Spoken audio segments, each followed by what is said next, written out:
Fox News alert now on the White House decision to cancel tours of the People's House, all in the name of budget cuts. Welcome to America Live, everyone. I'm Allison Camerata in for Megyn Kelly. As the last of the White House tours wrap up today, journalists and savvy researchers are beginning to lift the veil on just what is in the White House budget. Now, this comes as a group of Iowa school children become a national sensation. They're begging the administration to reconsider its ban on White House tours. Let's listen. The White House is our house. Please let us visit. Well, those sixth graders from Waverly, Iowa, had hoped to visit the White House next week, but the White House maintains that they, as well as all others who planned to visit after today, cannot be accommodated. Meanwhile, a closer look at the numbers finds the National Park's yearly budget for the White House Visitor Center is more than $9 million. That's about the cost to operate Air Force One for just 51 hours.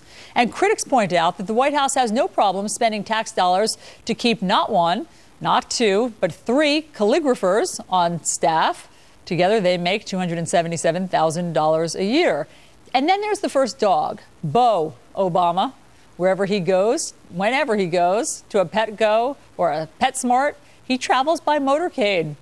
That's what is going on in this picture. And there's more. But first, let's bring in Chris Stirewalt. He's our Fox News digital politics editor and host of Power Play on FoxNews.com Live. Hi, Chris. Howdy. Okay, so of all of the expenditures that the White House has every year, including Beau's motorcade, the White House has decided to cancel the public tours of the White House. Why start there? Look, if that fur were to get all tangled up, there would be no telling what would happen, Allison. Fair That's enough. A very fuzzy dog. That things could get out of hand in no time. No, look, what this is, obviously, the president is trying to hit Republicans where it hurts. The administration wants Republicans, because remember how these tours, those school kids, how they got their tour. They asked their congressman for tickets. That's how you get a White House tour.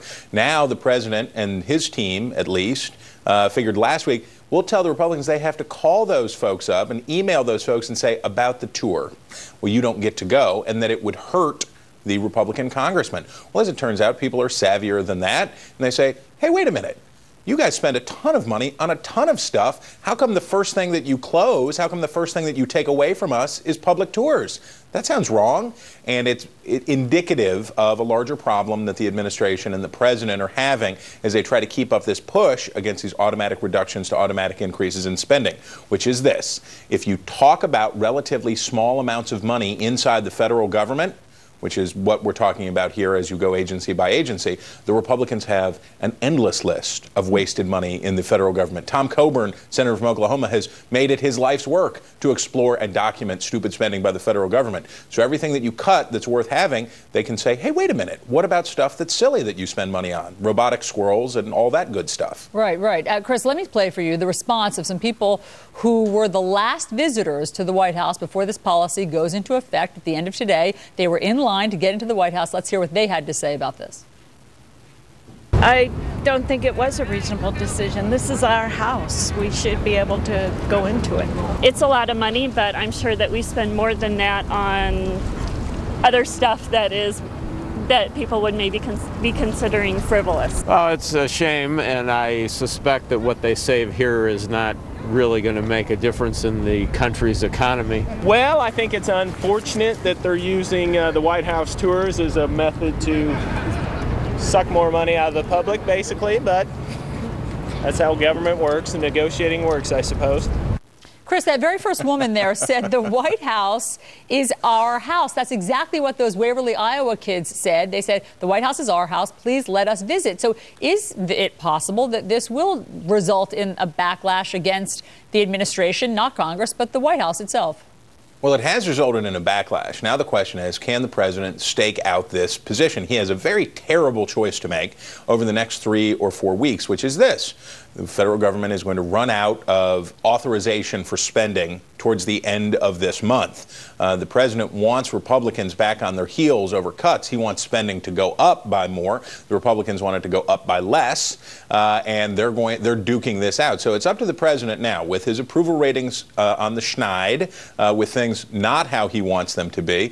Can he hold this ground of punishing people with these cuts, using these cuts as a cudgel to make taxpayers and consumers of government services feel the burn in an effort to get the Republicans to back off? Because if he does, he runs the risk of more and more people like that, those folks you showed standing outside the White House, saying, why do we have to pay the price for this ongoing budget battle between you and the Republicans in Congress?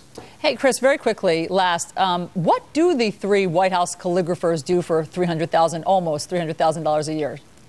Well, now look, the president, his invitations have to look nice. It's got to be tight over there, and they got place cards, and they have all those things. And you have to hire a calligrapher because it's a specialized talent, and somebody who spends their life having really good handwriting. There's not a ton of jobs out there for them, so you got to hire one, maintain them. I don't know, 3 seems like a lot of calligraphy, but they have a lot of parties. I mean, shoot, that's kind of their thing. Okay, thank you. Now I understand it. That makes perfect sense. My handwriting is indecipherable.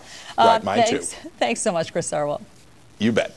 All right, we just mentioned a couple of examples of what critics view as questionable spending, just at the White House alone, and you should see what's in the larger federal budget. Here's a few examples. The $141,000 the Environmental Protection Agency handed out for a Chinese study on swine manure, or the $325,000 the National Science Foundation shelled out for studies that included funding for that robotic squirrel that Chris just mentioned.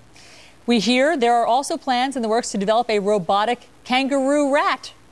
We'll have more examples of the projects we are still funding as the White House shuts its doors to the public coming up in our next hour.